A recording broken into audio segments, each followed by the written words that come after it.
you've got to be able to trust people within your team, and I think administration have to find a group of teachers who are prepared to trust each other and not afraid to fail. And I think this is something that we put across to our kids, is don't be afraid to make mistakes. And I think we also, as as adults, I almost said grown-ups. They're constantly correcting me when I write something without a negative or Miss Plechek, you messed that up. Oh, okay, I did. Where? And I know when Katie raises her hand, I'm like, did I make a mistake again?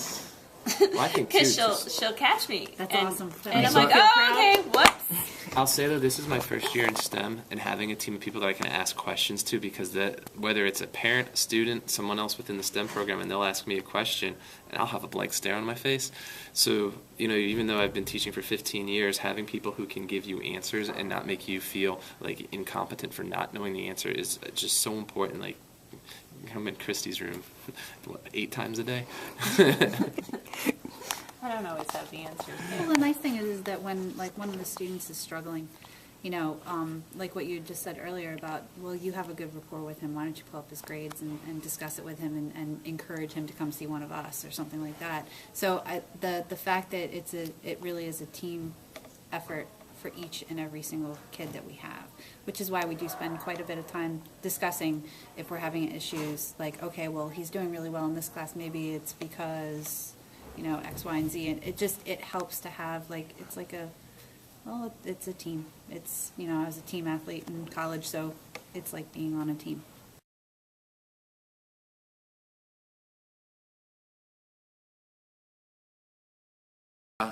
I mean, if we're looking at things that work well for a planning team, we organise something first marking period and second marking period with our parent conferences, where we got a bunch of parents in all at once and we rotated the teachers around, and that was great because we got a bunch of students that we needed to see parents of, but normally you'd be doing one an evening, and when we managed to knock out, and I hate to say it like that, like 8 or 9 in a day. 8 or 9 in a day. So and all of a sudden, parents didn't feel like that they'd been rushed, but we managed to get and build relationships with parents really, really quickly. So that worked well.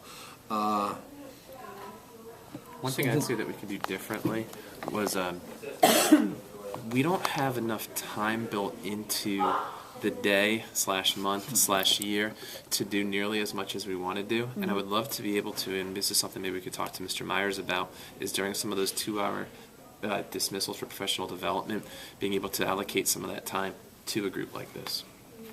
Yeah. I think you're right. Yeah, instead of, I guess that if you start doing things like that, that's when you get the disharmony within the rest of the faculty, when they go, well, oh look, there's the STEM team disappearing off because they're a different school within a school, and we try as much as possible to make sure that that's not the case.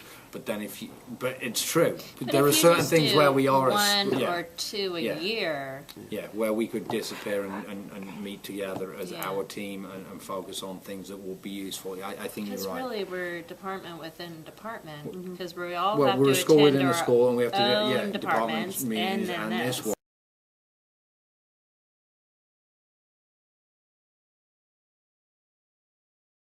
Definitely. I mean, I teach the AP Human Geography class, and I teach 6 of the 7 sections that are taught in the school. I teach all the STEM ones, but what I teach the STEM class and what I teach my regular AP class is exactly the same. So the links that I'm giving my STEM students is what's exactly the same as what's going to my STEM students, and I think that's got to be part of it. And I think one of the things that my non-STEM class has seen is the fact that we're using resources that we're getting through being a STEM magnet school. We're getting to use those resources with all our classes. So be it laptop carts or technology or any kind of innovation, we're getting to use it with all our students, so every student gets a benefit.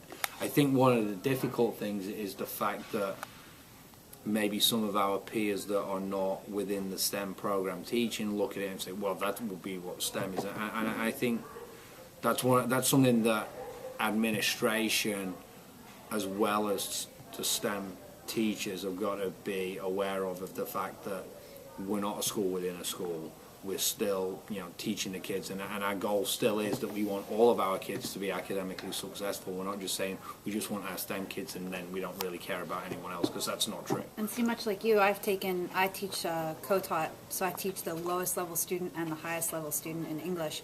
And I have taken a lot of the things that I do with the honors kids, and I've worked away. I mean, obviously there's more scaffolding to get them there, but they just wrote, my daily kids wrote the same paper that my honors kids are writing.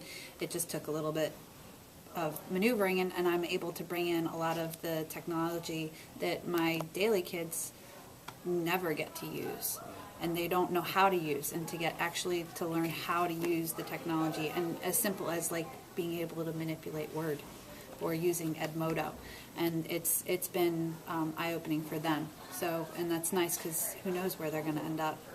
Well, what's strange is I teach 4 classes of project-based learning for STEM and 2 classes of physical education for PE, so they're very different types of classes. But in the first semester we did orienteering with project-based learning, and then I modified it and did it with my walking wellness classes, and obviously some of the activities were different, but it was the most fun I've had in PE all year, and that was pretty cool, because I never would have thought of bringing, what I was doing in my project-based learning STEM classes to PE, but it really was a cool activity.